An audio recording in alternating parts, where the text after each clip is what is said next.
अस्सलाम वालेकुम, welcome to creative studio. मैं हूँ आपका फेवरेट यूट्यूबर मोहम्मद सुफियान निज़ाम। आज की क्लास, आज मैं आपको कोरल ड्रा की 10 टिप्स एंड ट्रिक्स ऐसी दूंगा। चलिए लेट्स स्टार्ट करते हैं। उससे पहले अगर आपने हमारे चैनल को सब्सक्राइब नहीं किया तो जल्दी जल्दी सब्सक्राइब कर दें। 10 टिप्स में जो मैं आपको टिप्स देने वाला हूँ आज की क्लास में, उनमें हमारे पास इफ़ेक्ट्स आ जाते हैं कि हम इस तरह के बैकग्राउंड्स, कुछ इस तरह के बैकग्राउंड्स या इस तरह के फ्रेम टाइप रेक्टेंगल शेप को इस शेप में कैसे चेंज कर सकते हैं। उसके बाद हमारे पास यहाँ पे आ जाता है कंबाइन। ये हम मतलब इस तरह का कैसे बना सकते हैं, ये चांद सितारा वगैरह हम कैसे बना सकते हैं। उसके बाद हमारे पास ट्रीट ऑल ऑब्जेक्ट आ रहा होता है। उसके बाद हमारे पास पर्सपेक्टिव है कि हम किस तरह पर्सपेक्टिव की मदद से अपने वर्ड को 3D कर सकते हैं। उसके बाद हमारे पास E और एंड C है। इसका ये मतलब है कि अगर हमारे पास कुछ वर्ड ऐसे उल्ट फुल्ट हुए पड़े हैं तो आप ये चाह रहे हैं कि ये एक ही लाइन में सीधे हो जाए, तो आपने C प्रेस करना है, ऑल को सेलेक्ट करके, तो ये एक ही लाइन में सीधे हो जाएंगे। उसके बाद हमारे पास स्मार्ट फिल टूल का मैंने आज आपको बताना है, एंड पेज का, ये हमारे पास जो पेज है। एंड आखिरी जो हमारे पास है हिंट्स का है कि अगर आपके पास हिंट्स चली गई हैं, यहाँ पे हिंट्स का एक ऑप्शन आ रहा होता है, तो आप वापस कैसे ला सकते हैं। आज की क्लास में मैंने आपको ये कुछ बताना है। अगर आपने हमारे चैनल को सब्सक्राइब नहीं किया तो जल्दी जल्दी सब्सक्राइब कर दें। तो सबसे पहले हमारे पास जो टिप नंबर 10 है वो ये है कि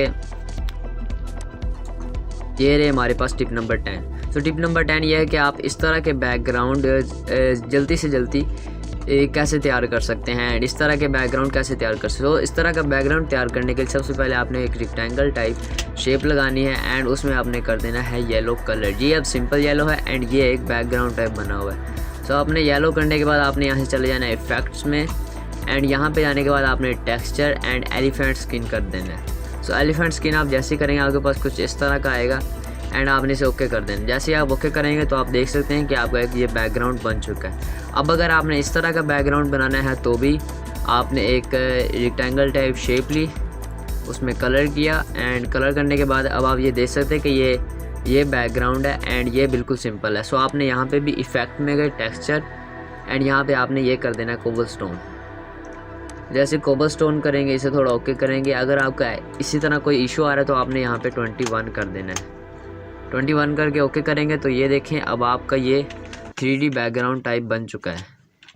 उसके बाद अब बात ये है कि आप इस तरह का फ्रेम कैसे बना सकते हैं, और इसमें कलर भी चेंज हो सकता है। आप जो मर्ज़ी कलर कर लें, ये देखें मैं कलर कर रहा हूँ, जो मर्ज़ी आप इसमें कलर कर सकते हैं, ग्रीन कलर भी कर सकते हैं। इसे बनाने के लिए आपने पहले उस टाइप का शेप लगाने, जिस टाइप का आपने बनाना है। अब मैंने इस टाइप का बनाना है तो मैंने ये शेप लगा के रेक्टेंगल टूल से, उसके बाद मैंने यहाँ पर गया इफ़ेक्ट में, क्रिएटिव एंड फ्रेम, यहाँ पे ये रहा फ्रेम। फ्रेम कर देना।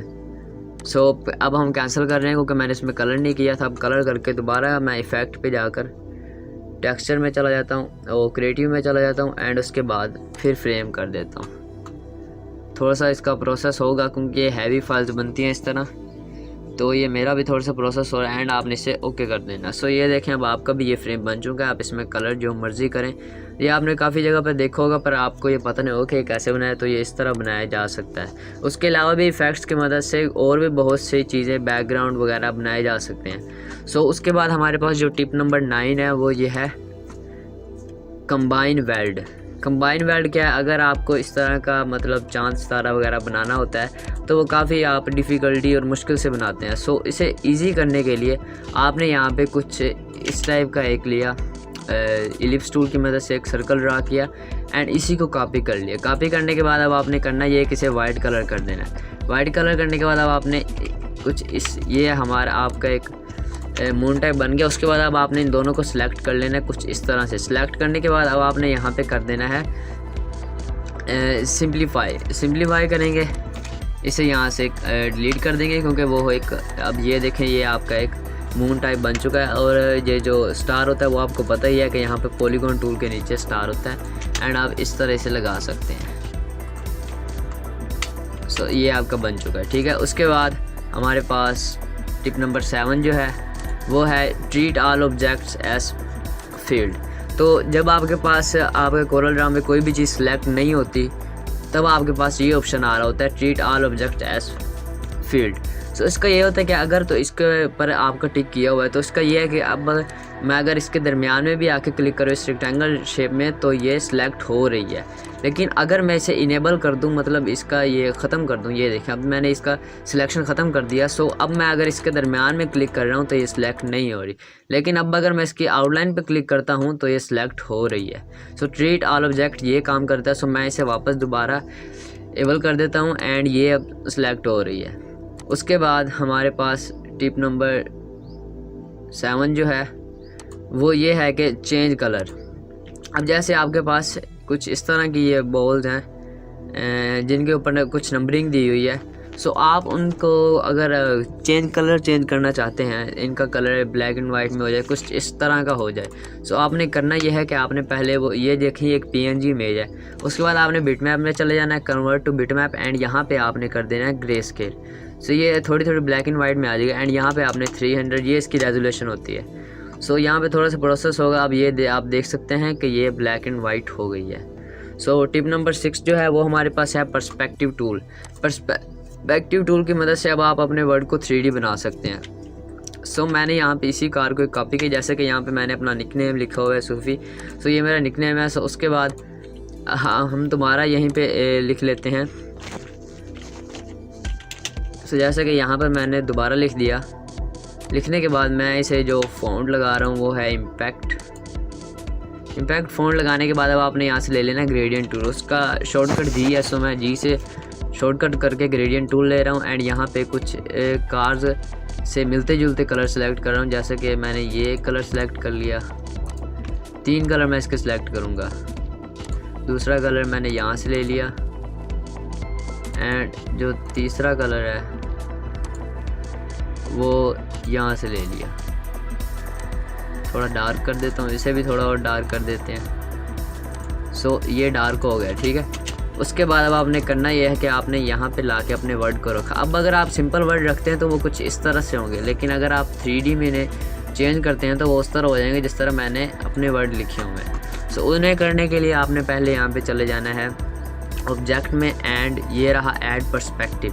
पहले आपने वर्ड को सिलेक्ट कर लिया, उसके बाद यहाँ पर आकर जैसे आप ऐड पर्सपेक्टिव करेंगे तो कुछ इस तरह से आपके पास आ जाएगा एंड आपने कोई जैसे मैं ड्रैग कर रहा हूँ जिस तरह इसकी एडजस्टमेंट हो रही है सो उसी तरह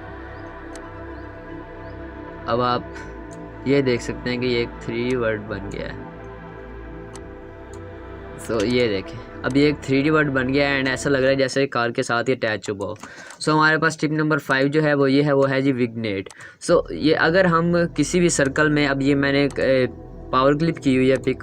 सो इसके जो आप देख रहे हैं ये बिल्कुल मतलब सीधी है, इसमें कोई ब्लर वगैरह नहीं है। सो इसे ब्लर किया जाता है विग्नेट की मदद से। जैसे ये देख लें, ये बिल्कुल सिंपल है एंड इसके जो कॉर्नर्स वगैरह हैं वो देखें ये ब्लर टाइप किए हुए हैं। सो ये ब्लर टाइप किस तरह हो सकते हैं?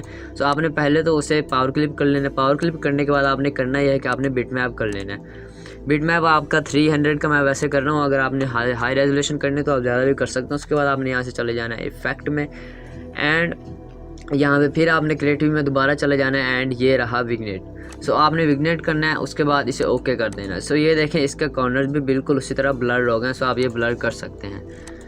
उसके बाद टिप नंबर 4 जो है हमारे पास वो ये है कि ई और सी शॉर्टकट हैं। वो क्या करते हैं, अब जैसे कि आपने कुछ वर्ड लिखे हैं वो कुछ इस तरह से हैं, आप चाह रहे हैं कि ये मतलब बिल्कुल बराबर हो जाएं, इनमें ये कुछ इस तरह का डिस्टेंस ना हो, तो आपने आल को सिलेक्ट कर लेना एंड सी प्रेस कर देना। सी प्रेस करने से ये होगा ये बिल्कुल सेंटर में हो जाएंगे। सी का मतलब सेंटर होता है, तो ये सारे एक ही लाइन में सेंटर में हो जाएंगे। और ई का मतलब क्या होता है, ई को आप ई शॉर्टकट को आप किस तरह यूज़ कर सकते हैं।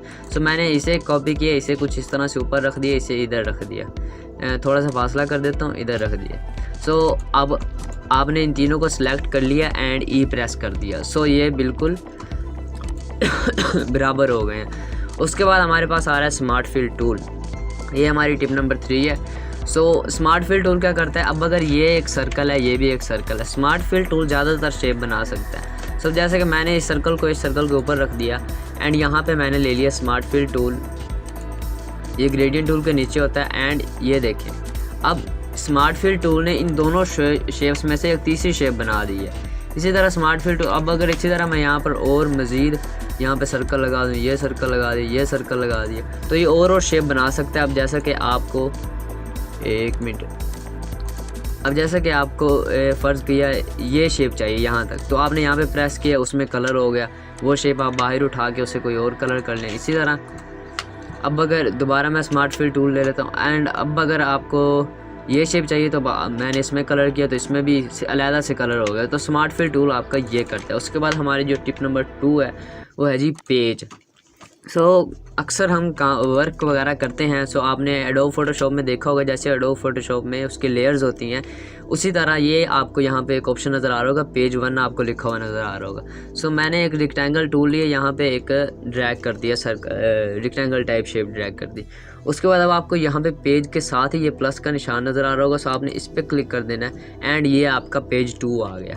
अब अगर इसमें मैं एक सर्कल लगा दूँ, ये वैसे ही काम करता है जैसे आप एडोब फोटोशॉप में लेयर की मदद से काम करते हैं। यहाँ पे फिर मैंने एक और कॉपी कर दिया, ये पेज 3 आ गया। अब अगर हम पेज 2 पे क्लिक करें तो पेज 2 पे आ जाएंगे, पेज 1 पे क्लिक करें तो पेज 1 पे आ जाएंगे, पेज 3 पे क्लिक करेंगे इस पे आ जाएंगे। इसमें हमने कुछ भी नहीं किया। ये हमारा एक लेयर्स की तरह काम करता है। उसके बाद हिंट्स जब आप न्यू कोरल ड्रा इंस्टॉल करें तो आपके पास कुछ इस साइड पे ऑप्शन आता है हिंट्स का। अगर वो आपके किसी वजह से आपने ख़त्म कर दिया और अगर आप चाह रहे हैं कि आप उसे वापस लें तो आपने यहाँ से चले जाना है हेल्प में एंड यहाँ पे आपने कर देना है हिंट्स।